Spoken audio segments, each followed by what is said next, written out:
Hello po sa inyong lahat mga ka-crypto. Ako po si Pinoy Crypto Trader. At sa video na ito ay atin pong pag-uusapan ang tungkol dito sa Aqua Vanish transaction drainers dito kay Solana. Yan, isa po itong bagong taktika ng mga scammers at nadetect po ito ng Blowfish. Isa po itong security firm. Kung saan ang sabi po rito ay Blowfish detected new Aqua Vanish transaction drainers on Solana. Kaya yan, kailangan po nating mag-ingat. Nag-i-improve na po yung mga scammers ngayon kung saan ay gumagamit na po sila ng paraan na talagang mas napapadali yung kanilang pangbibiktima. Ayan, bago po tayo magpatuloy ay nais ko lamang po munang bigyang linaw ang aking disclaimer kung saan ang nilalaman po ng video na ito ay hindi po ito isang financial advice. For education and information purposes lamang po ang layunin nito. Maliban po dito ay nais ko na rin pong magbigay babala na wala pong kahit anumang group chat ang Pinoy Crypto Trader. Yan, sabi po rito ay Web3 security company Blowfish recently detected a pair of sophisticated Solana transaction drainers dubbed Aqua and Vanish in the Solana network, capable of executing elusive Bitflip attacks. Kaya yan, na-detect po ni Blowfish, isang Web3 security company, ang bagong-bago na ito na ginagamit ng mga scammer para i-drain or simutin yung laman ng wallet ng kanilang biktima. Tinatawag po itong Aqua and Vanish. Ayan, ito po yung actual na tweet ng Blowfish. There's a completely new breed of scams on the loose and they're not like anything we've seen before. Imagine a transaction that appears as safe when you sign in it, but the moment it's submitted on chain, it suddenly drain your assets. Sounds like a nightmare, doesn't it? Kaya yan, bagong-bago raw po ito na paraan ng mga scammers. Yan, kung magsasagawa daw po tayo ng transaction, parang legit na legit kung chinecheck natin. Pero kung sinubmit natin ito para ma-complete, pagkatapos nito ay simut na pala yung laman ng ating wallet. Kaya yan, isa nga itong bangungot. According to Blowfish analysis, these two drainers can alter a condition in on-chain data post-transaction signature by the user's private key. Ayan, may kakayahan na ang dalawang drainer na ito. Yan, yung Aqua and Vanish na ito. Meron po silang kakayahan na i-drain or palitan yung kondisyon ng on-chain data post-transaction. Ayan, transaction signature ng private key ng user. These dangerous scripts lurking under the transactional radar are being peddled on the dark web, offering scammers a scam as a service toolkit. Kaya ayan, ito po ay ino-offer nila sa dark web. The Blowfish examination highlights the drainer's adept use of the on-chain authority provided to decentralized apps, enabling them to switch from transaction facilitators to malicious account draining entities. According to the security firm, the troubling aspect of these attacks is their stealth. Victims initially see valid transactions which are then intercepted and manipulated by the attackers to extract cryptocurrency from the user's account. Yan na po yung nakakatakot dito. Ayan, napaka-stealth. Ibig pong sabihin ay mahirap pong mapansin yung kanilang paraan na ito. Kasi kung yan, yung biktima, kung nag-i-initiate po siya ng valid na transaction, ay sa tingin niya ay wala naman po siyang nakikita na mali rito. Ngunit yung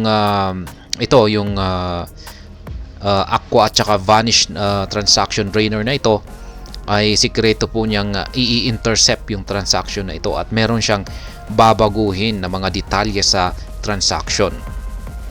Ngayon yung biktima na wala po siyang kaalam-alam na nangyayari na pala ito sa kanyang transaction at kanyang sinubmit, yan, ay hindi niya na alam na ubos na pala or nawala na yung laman ng kanyang wallet.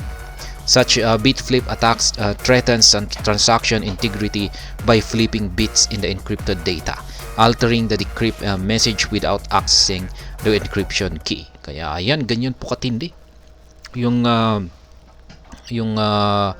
bagong scam na ito.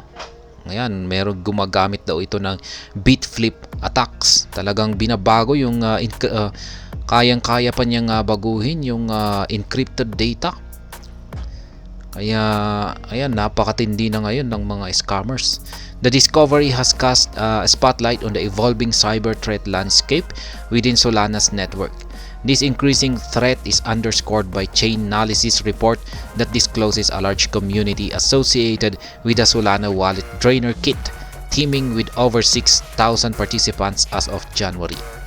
These drainers symbolize the ease with which cyber criminal tools can now be acquired and employed, particularly as Solana gains traction as a prime target due to its rising fame. Kaya yan. Ito po ay toolkit. Yan, isang toolkit yung Aqua and Vanish transaction drainers na ito, na yan binibili ng mga scammers at kanilang ginagamit ngayon para makapang biktima. Ayan, in response to this growing menace, Blowfish stated it had implemented automatic defenses to neutralize these new drainers while continuing to monitor on-chain activity vigilantly.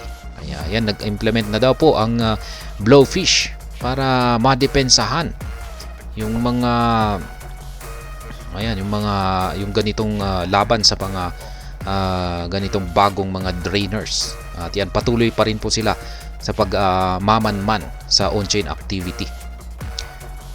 Ayan, a block raid. In the recent hours, we've noticed many users being attacked by Solana-based drainers, with one prominent example being lessfees.ndgas.org. This drainer managed to steal SPL tokens in Sol amounting to $100,000. All Blacklade-enabled wallets remain secure. Kaya yan, ang dami na po pala nilang nabiktima rito gamit ang mga transaction drainers na yan. These drainers are highly sophisticated and can deceive simulations used by Solana wallets, leading users to unknowingly sign malicious transactions. Kaya yan, napaka-sophisticado daw yung drainer na ito at talagang maluloko ka talaga rito.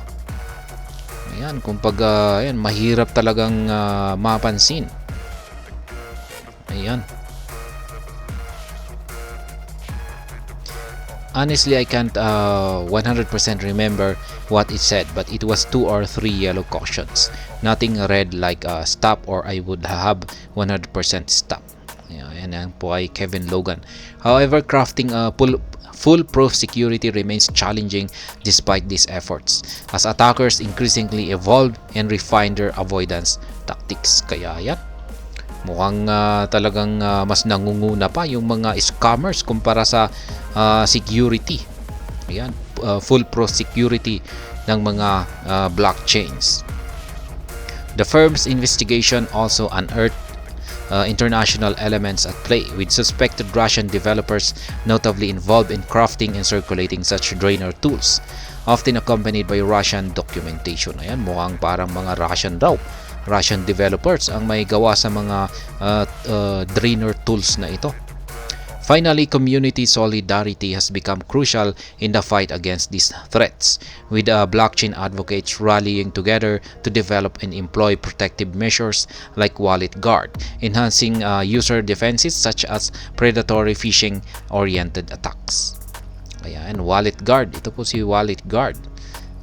Ayan, naglabas na rin po siya ng kanyang tweet rito. Solana Wallet Drainer. We have detected a new Solana Wallet Drainer kit being actively distributed. This is targeted at popular meme coins such as Bonk, Jupiter, Chunky, Galactic Geckos, and Dogwif Hat.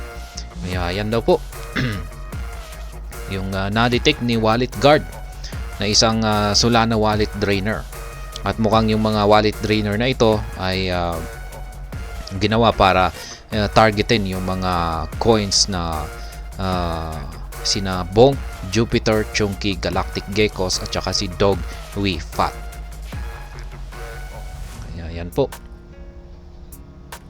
Yan yung screenshot ng isang transaction drainer dito. Yan, pag titignan mo, talagang parang legit na legit.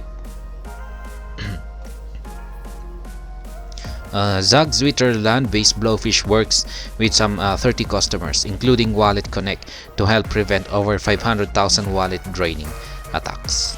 Kaya yan, nakakatakot na yung mga scammers dito. Gumagamit sila ng tool drainer kit. Yan, meron silang tools na ginagamit ngayon na talagang mahirap mapansin. Kaya maski double check mo pa yan, pero kung pag hindi mo alam na ito pala ay yan, kontrolado yung na-control ng isang transaction drainer yung iyong isinasagawang transaction, ay ayan na, ubos na yung laman ng wallet mo.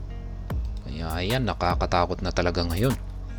At ayan, kahit doble siguro yung pag-iingat mo, pero kung pag ganyan ka talaga katindi yung mga ginagamit ng mga scammers na tools, ay yan, pwede pa rin tayong mabiktima dyan. Kahit gaano pa tayo sa ating pag-iingat. Yan. Kaya yan, hanggang dito na lamang po tayo sa video na ito. Sana po ay inyong nagustuhan ang aking paliwanag dito. Kung inyo po itong nagustuhan, ay pag-click lamang po ang like button nito. Para naman po sa mga bago lamang dito, kayo po ay aking inaanyayahan para mag-subscribe. Pag-click na rin po ang bell icon nito dahil ito po ang siya magsisilbing notification nito sa mga bago kong videos na aking pong ina-upload sa aking YouTube channel na ito. Marami pong salamat sa panonood. Ingat po tayo lagi at God bless po sa ating lahat.